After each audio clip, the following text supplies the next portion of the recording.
మన దేశంలో అనేక ఆలయాలు ఉన్నాయి. ఒక్కో ఆలయానికి ఒక్కో ప్రత్యేకత ఉంటుంది.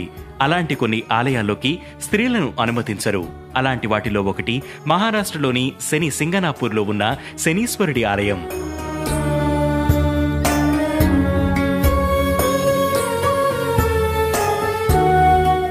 శని అంటే అందరికీ భయమే, చెడు ఫలితాలు ఇస్తాడని నమ్ముతారు. అందుకే శనిదేవుడికి చాలా తక్కువ ఆలయాలు ఉంటాయి. అయితే శని సింగనాపూర్లో ఉన్న ఆలయం మాత్రం అన్నిటికంటే ప్రత్యేకం. ఇక్కడ శని స్వయంభూగా వెలిశాడని విశ్వసిస్తారు. ఈ నమ్మకం వెనుక ఓ కథ ఉంది. ఒకసారి శని సింగనాపూర్లో వరదలు వచ్చాయట. అప్పుడు శనిదేవుడి విగ్రహం వరదల్లో కొట్టుకుపోయి చెట్టులో ఇరుక్కుపోయింది. అప్పుడు ఒక గొర్రెల కాపరి ఆ విగ్రహాన్ని చూసి దాన్ని తీయడానికి ప్రయత్నించగా దాని నుంచి రక్తస్రావం అయ్యింది.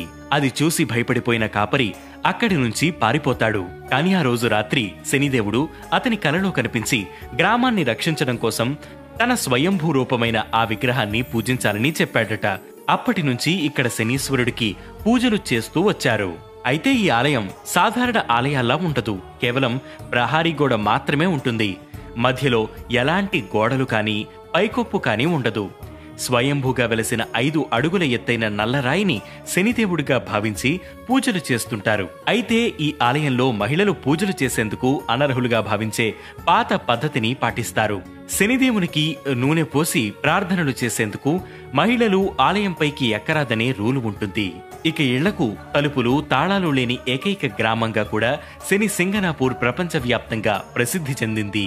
అంతేకాదు ఈ ప్రాంతంలో ఉన్న యూకో బ్యాంకుకు కూడా తాళాలు ఉండవు. ఇక్కడ దొంగతనాలు కూడా జరగవు.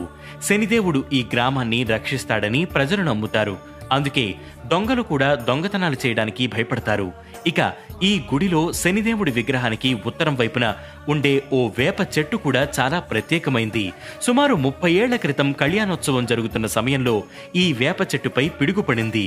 అక్కడ ఎవరికీ ఎటువంటి హాని జరగనప్పటికీ చెట్టు మూలం వరకు కాలిపోయింది. దాదాపు 12 గంటల పాటు చెట్టు మండుతూ పూర్తిగా కాలిపోయింది.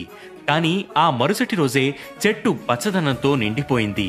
శని అనుగ్రహం వల్ల అలా జరిగిందని అక్కడి ప్రజలు నమ్ముతారు. ఈ చెట్టు కొమ్మలు విగ్రహం మీదకు వచ్చేంత వరకు పొడవుగా పెరుగుతాయి. కానీ అవి కాలిపోవడమో విరిగిపోవడమో నేల మీద పడిపోవడమో జరుగుతుంది. వాటి వల్ల ఎవరికీ ఎలాంటి నష్టం వాటిల్లదు. అంత పొడవు పెరిగినా కూడా చెట్టు నీడ ఎప్పుడూ విగ్రహం మీద పడదు.